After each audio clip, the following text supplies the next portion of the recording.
आज की कहानी पालमपल्ली का रात, मिट्टी का कर्जा। ये कहानी तेलंगाना के एक सुंदर और छोटे से गांव पालमपल्ली की है। पालमपल्ली के लोग बहुत सीधे साधे थे, लेकिन उनका एक सख्त नियम था। रात को गांव की सीमा पर बने पुराने बरगद के पेड़ के पास कोई नहीं जाता था।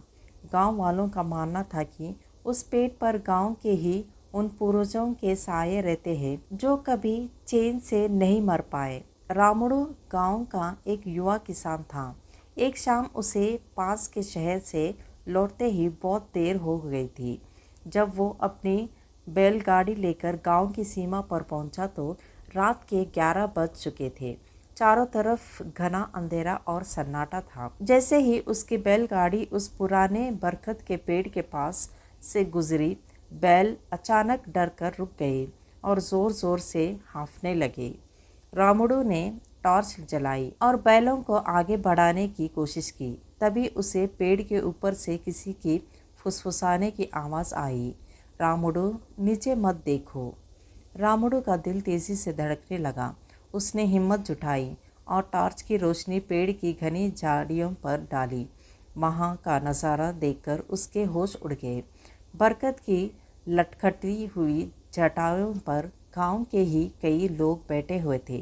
डरावनी बात ये थी कि वे सब वही लोग थे जो सालों पहले मर चुके थे।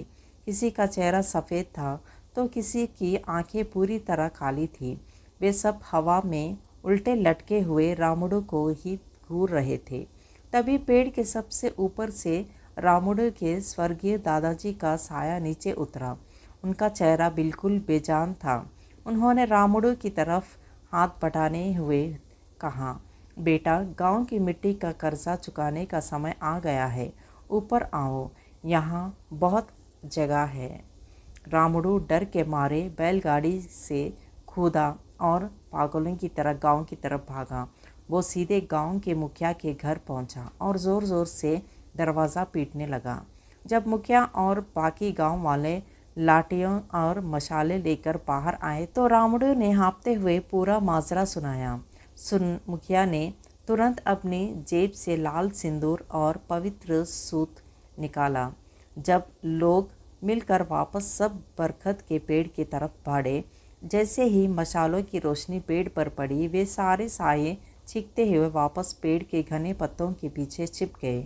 मुखिया ने तुरंत उस पेड़ के तने के चारों तरफ वो पवित्र धागा बांध दिया और सिंदूर का घेरा बना दिया, जिससे वे साये पेड़ के दायरे से बाहर न आ सके।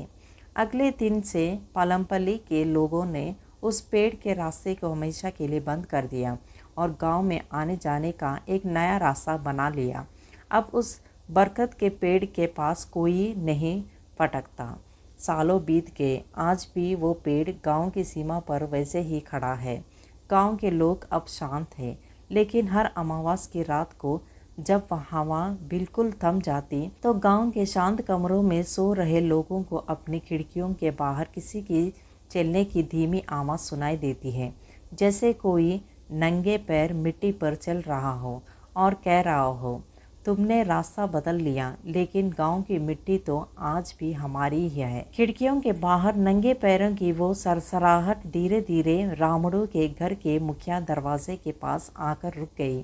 पूरा गांव गहरी नींद में सो गया था, लेकिन रामुडू की आंखें खौफ के मारे पूरी तरह खुली हुई थी।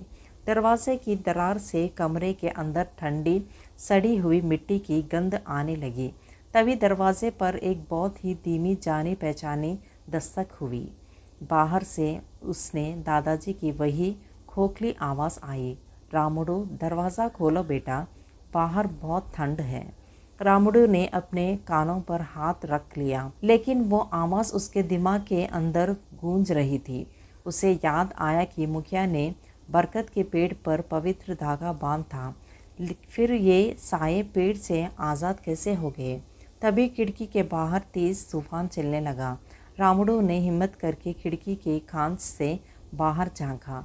गांव की सीमा पर स्थित वो पुराना बरगद का पेड़ तूफान की वजह से ज़ोर ज़ोर से हिल रहा था। तूफान इतना तेज़ था कि पेड़ के तने पर बांधा वो पवित्र सूती धागा टूटकर हवा में उड़ चुका था। घेरा टूटा चुका था। अब वे सारे साये पेड़ के कैद से आज़ाद होकर सीधे गांव की बस्तियों की तरफ बढ़ रहे थे। घर का भारी लकड़ी का दरवाज़ा बिना किसी आवाज़ के अपने आप धीरे धीरे खुल गए। कमरे के भीतर कोहरा छा रहा था। रामुडू के ठीक सामने उसके दादाजी और उनके पीछे गांव के कई पुराने मृत लोग खड़े थे। उन सब की आंखें पूरी तरह सफ़ेद थी और उनके शरीर से सूखी पत्तियां गिर रही थी। दादाजी ने आगे बढ़कर रामुडू का हाथ पकड़ लिया। उनका हाथ इतना ठंडा था जैसे बर्फ। उन्होंने कहा, तुमने रास्ता बदला रामुडू, लेकिन इस गांव की ज़मीन के नीचे आज भी हमारी ही हड्डियां दफन हैं।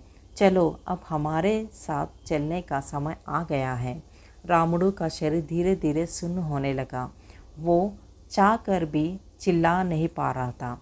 वे सारे साये उसे धीरे धीरे खींचने हुए वापस उसी पुराने बरगद के पेड़ की तरफ ले जाने लगे।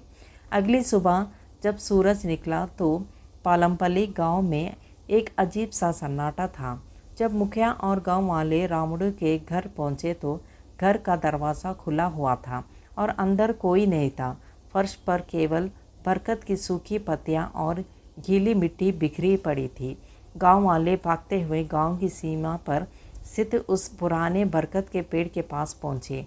वहां का नज़ारा देखकर पूरे गांव के पैर तले ज़मीन खिसक गई। गांव के पुराने पूर्वजों के साये के ठीक बीच में एक नया साया बैठा हुआ था। वो साया नीचे खड़े गांव वालों को देख रहा था, खौफनाक तरीके से मुस्कुरा रहा था। वो चेहरा किसी और का नहीं बल्कि रामुडू का था। आज भी पालमपल्ली गांव के लोग रात को अपने घरों से बाहर नहीं निकलते, क्योंकि वे जानते हैं कि अब उस पेड़ पर सिर्फ उनके पूर्वज नहीं बल्कि उनका अपना रामुडू ही बैठ चुका है, जो गांव के किसी और सीधे साधे इंसान के रास्ते भूलने का इंतज़ार कर रहा है। यही इस कहानी का अंत है।